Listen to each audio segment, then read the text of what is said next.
it's funny to think about Tremors having become a franchise.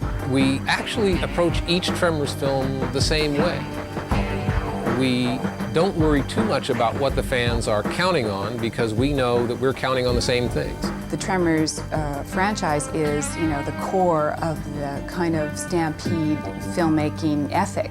So people love it of all ages. So we feel that we have a responsibility to go in and deliver for those people. And actually, it's a pleasure to do that. There's a real sense of responsibility, I think, that I felt, I know Steve and Nancy feel too, to the fans, because if people are loyal to the franchise and they really like it, and we bump into people all the time who love those films, we kind of feel, yeah, maybe we owe them another film, but we don't just owe them another film, we owe them our best effort. I must say it's very gratifying to know that there's a fan base out there that is just lusting after whatever these Tremors movies do. I wasn't aware how huge the fan base was for Tremors until you start talking to people about, what are you doing? Well, I'm working on Tremors. You're doing what? You're working on Tremors? That's my favorite. I mean, people will come out and just go nuts. They're just waiting with bated breath.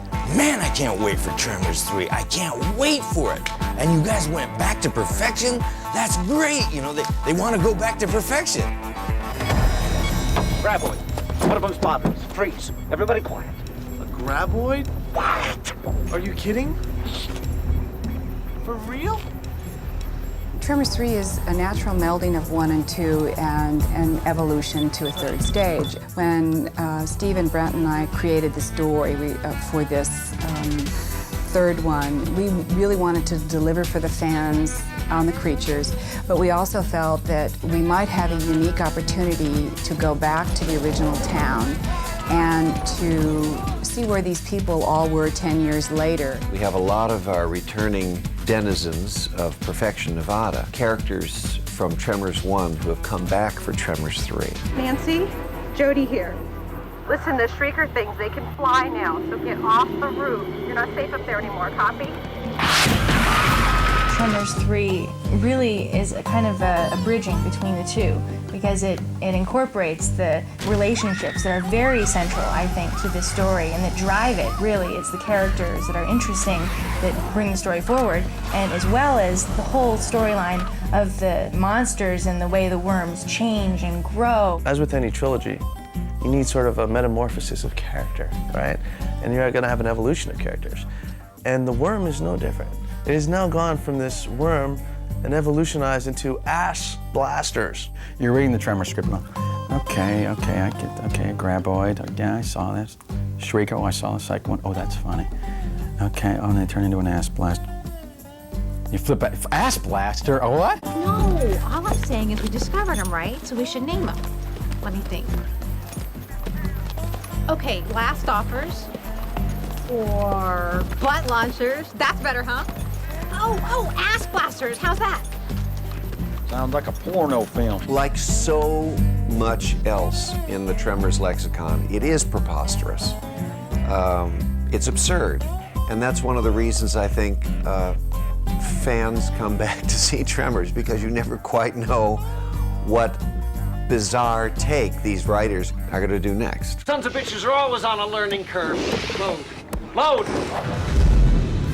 Incoming! What we wanted the new creature to be was an organic evolution of the first two creatures, a life cycle of the creature. And so we got with our now third-time partners, the guys at Amalgamated Dynamics. The whole concept of the ass blasting came from real life. It came from the bombardier beetle, who creates a mixture of organic chemicals within its own body that, when they are combined, they become explosive, and it's used to propel the beetle from one point to another.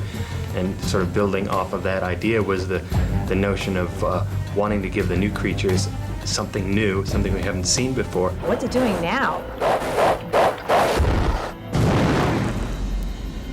Hey! What the? With Tremors 3, particularly because of the amount of overlap between CGI and practical creature effects, the value of that is that you're getting the best of both worlds. There's certain things that really lend themselves better to puppets, and there's a lot of things that lend themselves better to CGI. We wanted to make sure it looked real, like it looked like it was really there in the set. to make sure the lighting is correct, to make sure there's a shadow under the creature, and when it runs in the dirt, dust puffs under its feet. The animation, I think, was really, really excellent. They move very naturally. And Kevin and his team put all of those things in, and that really sells it like it's really in the environment.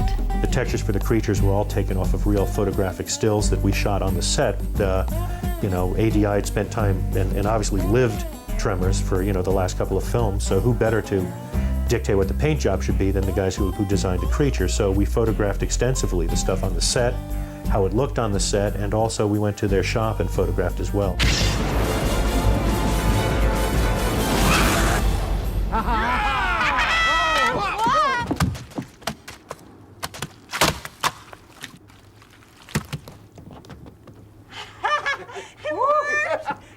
Blew him away! I mean, blew him! To fit this very ambitious movie with 3 different kinds of monsters into our budget meant that we had to restrict our shooting days. So we ended up with a 22-day schedule, and that was the hardest thing about the shoot. Tremors 3 was a very friendly shooting environment, and all I can say is, with the budgets we had and the time we had, the compressed time that we had to make Tremors 3, I'm amazed that people stayed friends. I think it's a tribute to the fact that there were a lot of great people involved, and most of us really liked each other. Well, there's one scene in the trailer that we got to do that they didn't use a stunt person because they wanted to be able to see our faces, where I had to go into a skylight with a flaming arrow gun. Then we fall down from that. That was pretty fun. It was kind of, I had the flame really close to my face though, but I guess you don't get to do that every day in life, but yeah, it was fun.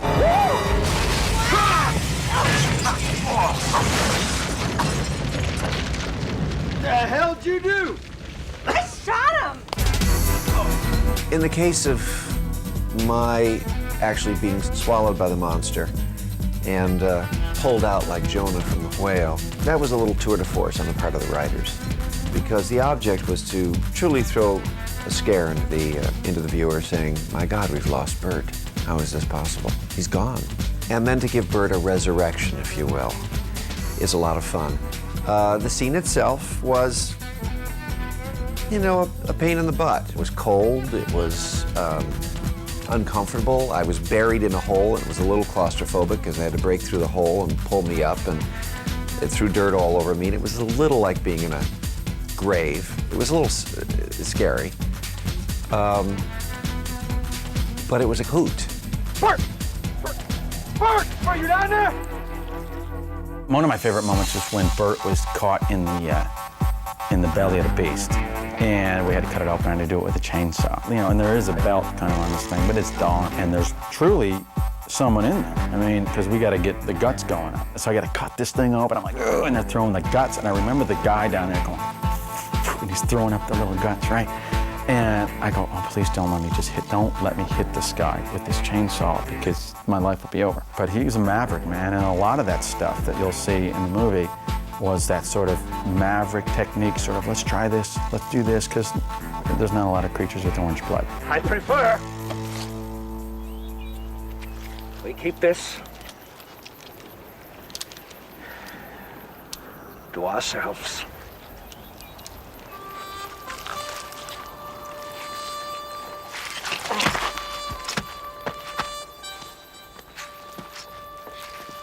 Oh, you guys definitely need to be supervised. I've always been proud of the fact that these Tremors movies, as far as firearms go, have never turned a firearm on another human being. The firepower is directed at these creatures in all cases. That I have no problem living with. The 50 caliber machine guns are visually impressive. They're huge, they're almost 6 feet long. They weigh about 100 pounds apiece. And when they fire, they put out a huge flash about 4 feet long, and it's deafening. And when you have 2 of them firing simultaneously, it's absolutely deafening. Well, that was an actual World War II vintage turret mount that we had from an armored personnel carrier or a half-track from World War II. We don't have a bunch of grips with cables and stuff moving that. That is actually motorized. Right behind it, there are 4 big car batteries 12-volt batteries operating that thing. So it's really working. When you see Burt traversing and elevating and everything, that's actually him doing it. It was a real challenge over the course of the movie getting those 50 caliber machine guns to the set. The 50 caliber is just a very distinctive sounding gun. It has this tremendous concussion that actually moves your clothes when you fire it. So when Bill told me that we have to test fire this before we put Michael in there, we want to be sure that this is working. So I'm afraid, Steve, you're going to have to do it. Of course, I was devastated. And Harry Lou showed me how to get situated into the seat, and then they fired it up, went hot, and all the safety procedures that we go through before we ever fire a gun on the set. And I'm sitting there with these little buttons under my thumbs, and boy, when that thing cut loose, it was just impressive. I was wearing, hearing protectors. I mean, you cannot fire a 50 ever without hearing protection.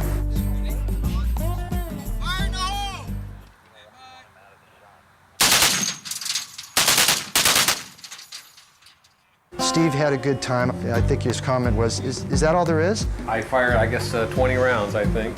Yeah, something like that. Which went off in about a couple seconds, second, something like that. And it just, shook the earth, the dust rose up around me. It was like, sitting in the center of hell somewhere.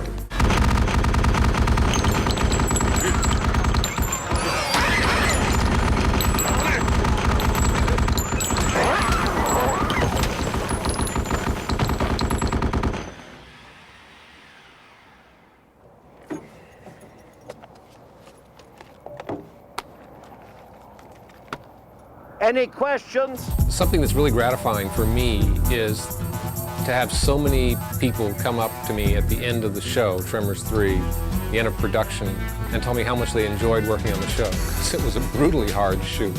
Everybody worked really hard. My feeling about the people that are involved in Tremors, 1, 2, and 3, it's almost like we're family. We've known each other since that first experience. One of the reasons I wanted to come back was because that family feeling. It's a little like returning to the family in Perfection, Nevada, of Tremors 1.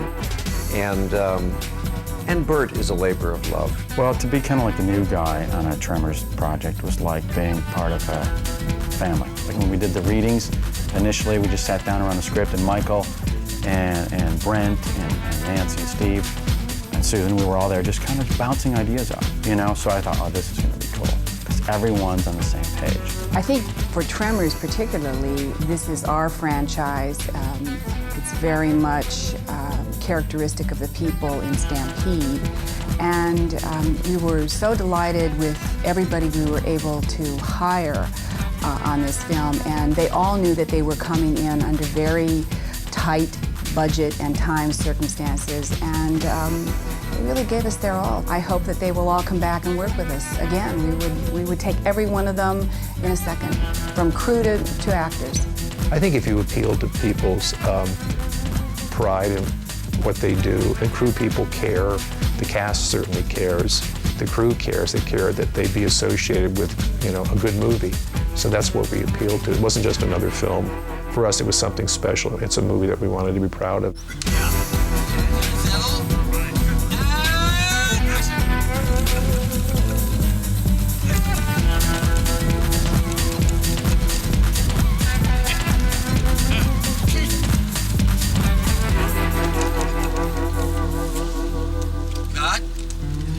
Cut.